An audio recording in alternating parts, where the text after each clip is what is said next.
Olá pessoal, tudo na paz? Irmão Alex aqui para dar continuidade nos estudos bíblicos, que o Eterno possa estar nos abençoando poderosamente.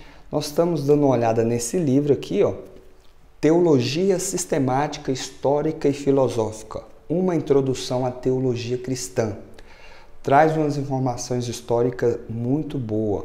Se por acaso você queira receber as mensagens, manda um oi aí para mim, no meu privado, 61991192421, irmão Alex, beleza? O assunto de hoje é uma continuação do vídeo parte 1, né, que é o Iluminismo e Protestantismo. Esse é o vídeo parte 2, beleza?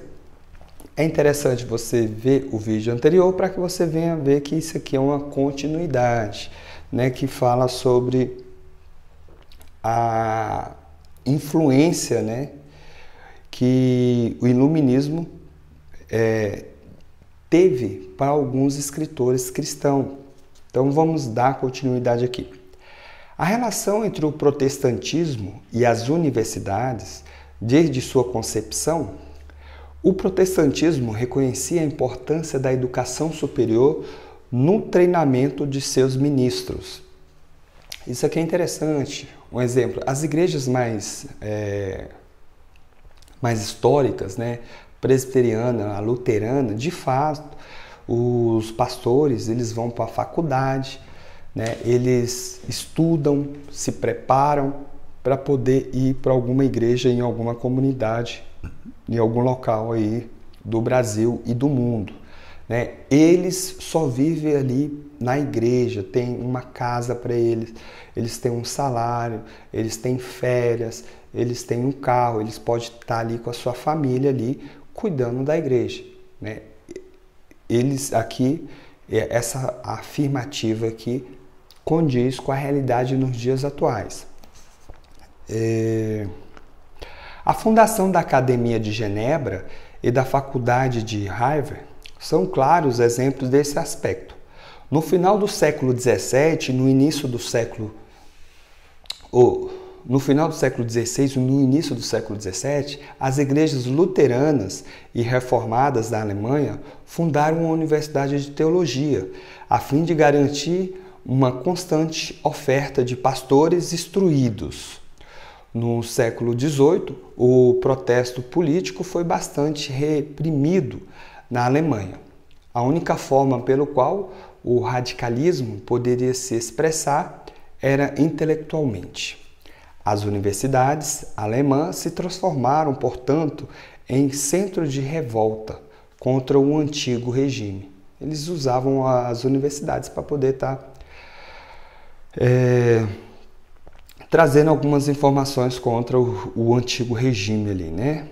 Por consequência, estudantes universitários protestantes da área da teologia tendiam a se alinhar com o iluminismo, ao passo que a liderança eclesial mais conservadoras tendia a apoiar o antigo regime.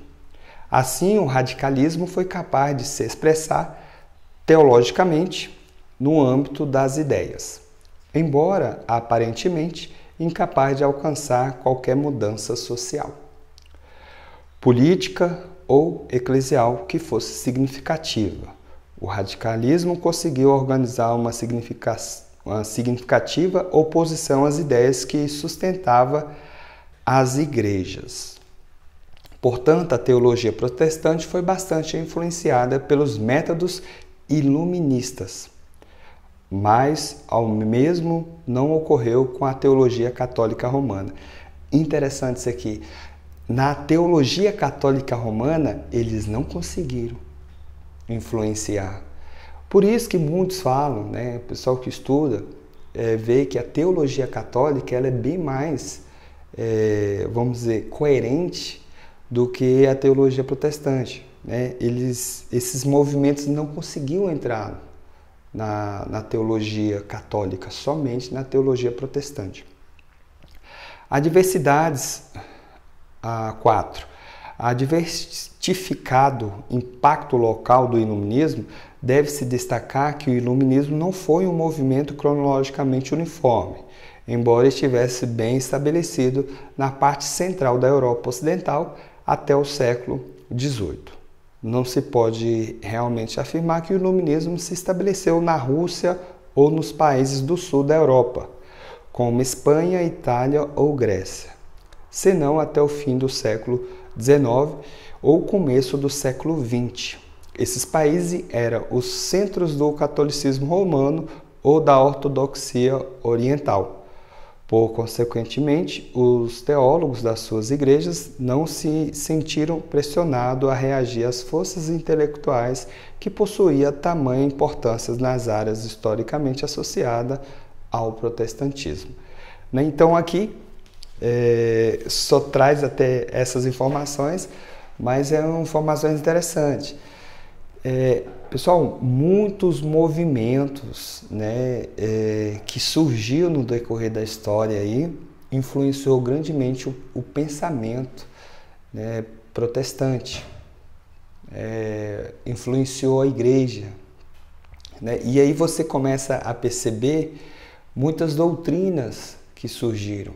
Uma delas é negar a existência de milagres, negar a existência dos espíritos, né, que muita gente chama de demônios, né, espíritos imundos, né? Muita gente hoje tem teólogos que negam isso, ensinam isso, né? Então nós temos que tomar muito cuidado.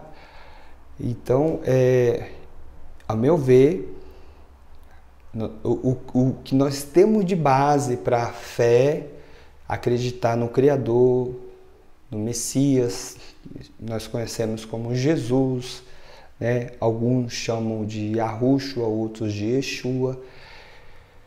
Nós temos a biblioteca, né? Que nós conhecemos como Bíblia, que são os livros ali da Bíblia hebraica, que são os livros do povo de Israel, e para o povo ali dos 12 discípulos para frente, nós temos os evangelhos, né, e as cartas de recomendação. Então nós temos que ter esses livros como base de fé. Ela que nos orienta o que aconteceu com os irmãos do passado e que acontece. Muitas coisas que tem nessa biblioteca acontecem nos dias atuais, principalmente ali depois do Messias, né? Então é importante nós termos a Bíblia como base. Livros que teólogo falou, que outro teólogo falou, isso é o pensamento dele. Não devemos colocar como verdade absoluta. A única verdade que nós temos é os escritos que relatam a história dos irmãos do passado. Beleza? Fique na paz e um abraço do irmão Alex.